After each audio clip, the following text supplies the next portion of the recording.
Good morning, Facebook family and friends. Today is Sunday, October 21st. The year is 2017. I'm still in Fort Walton Beach, Florida on vacation. I'm sitting here by the beach. You can hear I don't know if y'all can hear it or not, but it's right behind me. I'm sitting here poolside drinking some nice hot coffee. It's already hot as hell out here.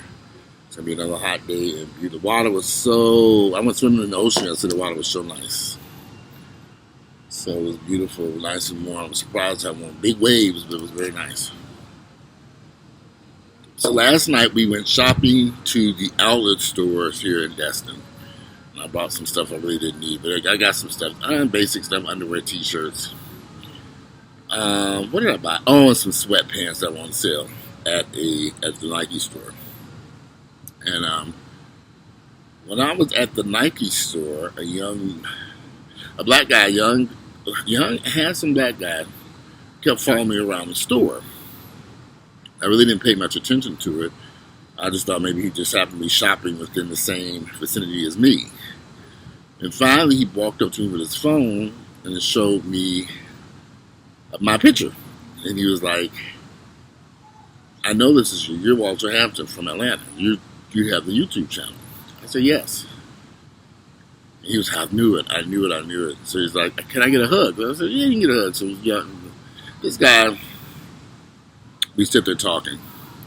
We walked outside the store and talked for a little while.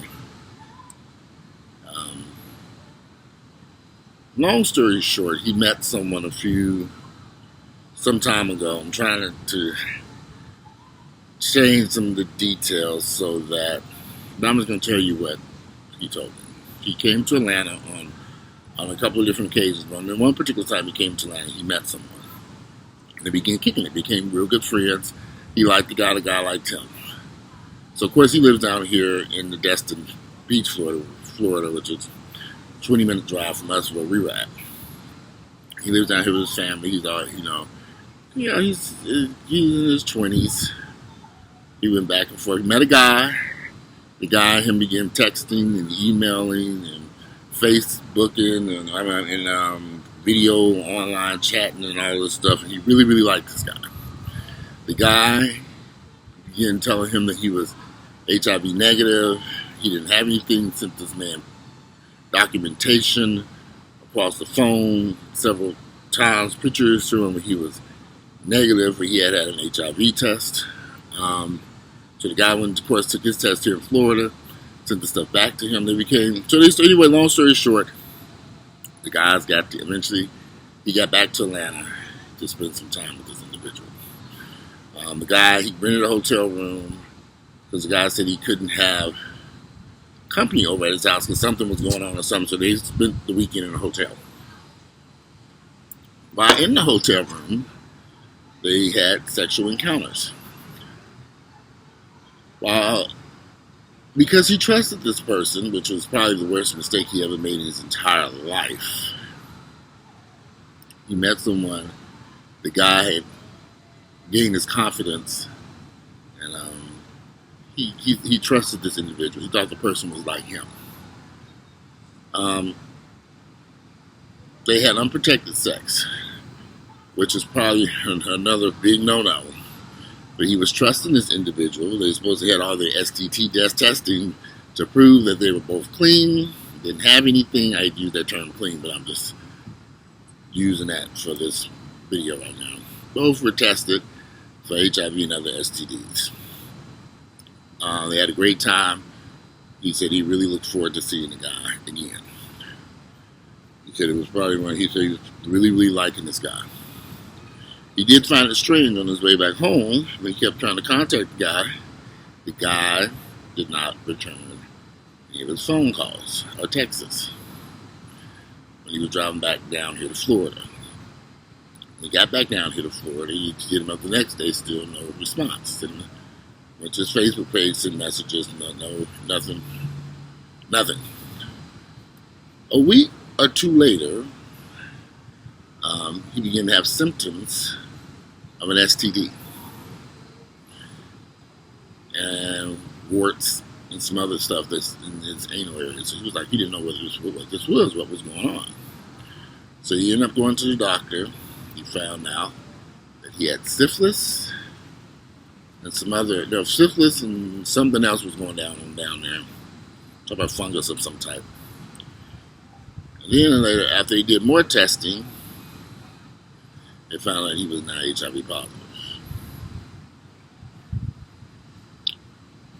So,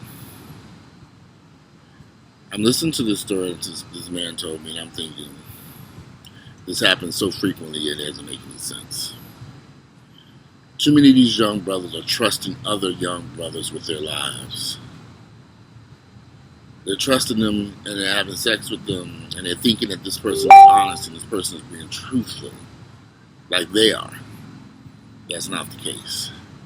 You cannot trust your life with anyone. Anyone. I asked him, did you know about Truvada? He said he had never really knew about Truvada. I'm thinking, you didn't know about Truvada at this time when this was going on? Didn't know. He's not actively involved within the community like that to know what's going on.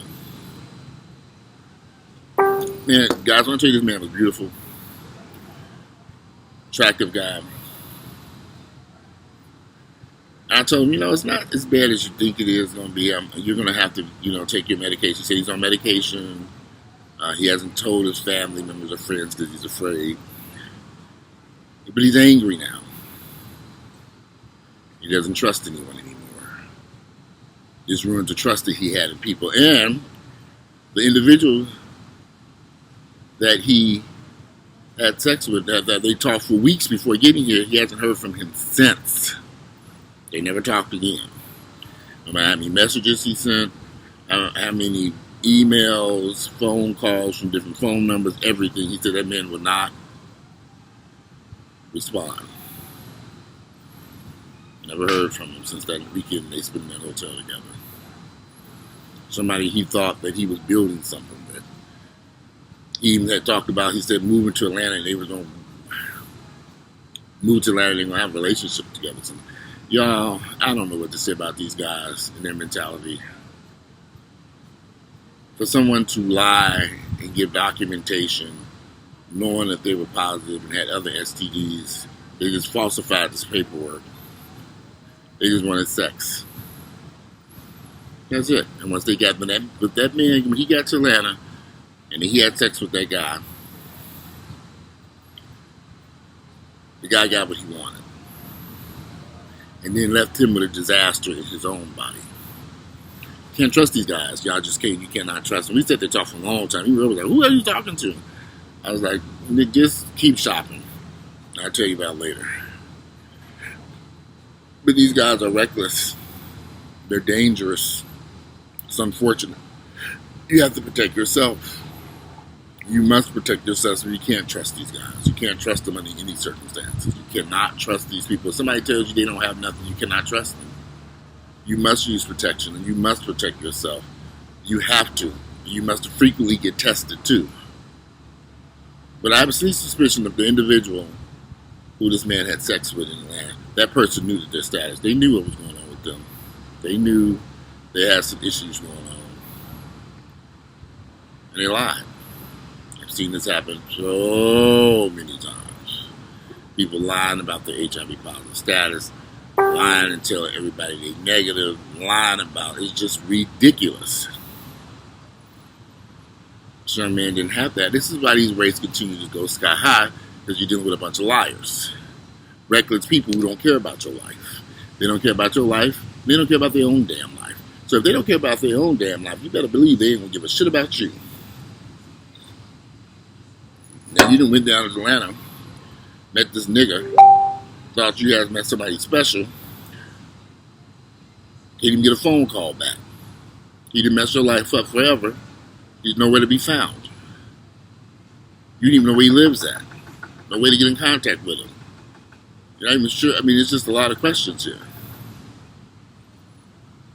I told him I don't know what to tell you, because you've been dealing with this for a while now. But he said he had never come back to Atlanta. I said, well, Atlanta can be a dangerous place. You got a lot of ignorant black gay folks there who don't care about their own lives, who do a lot of foolish, reckless stuff. You have a town that's filled with people dealing with sexual addiction, STDs, all kinds of stuff. And people flock to this city to Atlanta thinking it's someplace where it's a utopia, and it's not. It's hell. If you meet the wrong person down there, your ass is going to be doomed. Especially if you're in good health. You must protect your health. You must protect your health. You have no other choice. You cannot have unprotected sex with somebody. I don't care if they have a written letter from President Barack Obama signed and delivered by him saying that they are negative and everything else. You still protect yourself. It's the only way it's going to work. Anyway, I just wanted to share that story with you all today. I'm about to get out of here. Y'all can tell me I'm over here sweating. Drinking this coffee. It's hot as hell out here. Well, today is something bit my foot. It's shit. Damn ants. Look at these damn ants over here. Whew. How the hell did that happen? They were eating the food down here on the floor. Anyway, on the ground. I'm out of here today. It is Sunday, October 21st, the year 2017. Guys, please protect yourself. You can't trust nobody these days. You cannot. I don't care what they look like. I don't care what they tell you. I don't care. I don't care. It's just you have to, because we're at a point where if somebody would shoot you dead at a gas station for a car or $5 and $10, what makes you think that they're going to? It's the same mentality when it comes to sex. All they want is some damn asshole or some dick. They don't care about their health situation or your own health situation. These guys are dangerous and reckless here in Atlanta. You have to be careful. It's not what you all think it is. I hear these stories all the damn time. They come all the way down here to Florida and sit outside that store and talk to that young man and have him literally cry on my shoulder about that situation. Broke my heart. And how this has affected him for the rest of his life. So I did make sure to tell him, although this happened, there are some good guys out there. I said, you're young and you trusted somebody, you made a mistake. There are some good guys out there. But you gotta really get to know these guys first. And you can't just go around going about some piece of paper that somebody gives you. You have to take that person to a doctor or a health clinic. And together, go find out what the situation is. Together.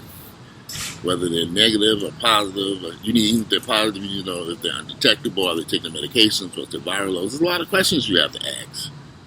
If you want to live without HIV, you don't ask those questions, your ass is going to be doomed. If you don't be diligent about your sexual partner's health and your own, you will be doomed. No, HIV is not as bad as it was, but it's still a life-altering disease that requires medical treatment consistently and medication. If you get on medications and you take your treatment, then you should be fine if caught early. But you got to catch it early so that you can do that type of stuff. Anyway, I can go on about this. I know y'all probably sick of me talking about this mess. But I wanted to share that story any old way. Like I say, Saturday, October 21st, the year 2017. I'm out. Enjoy here Saturday. I'm going to head to the beach.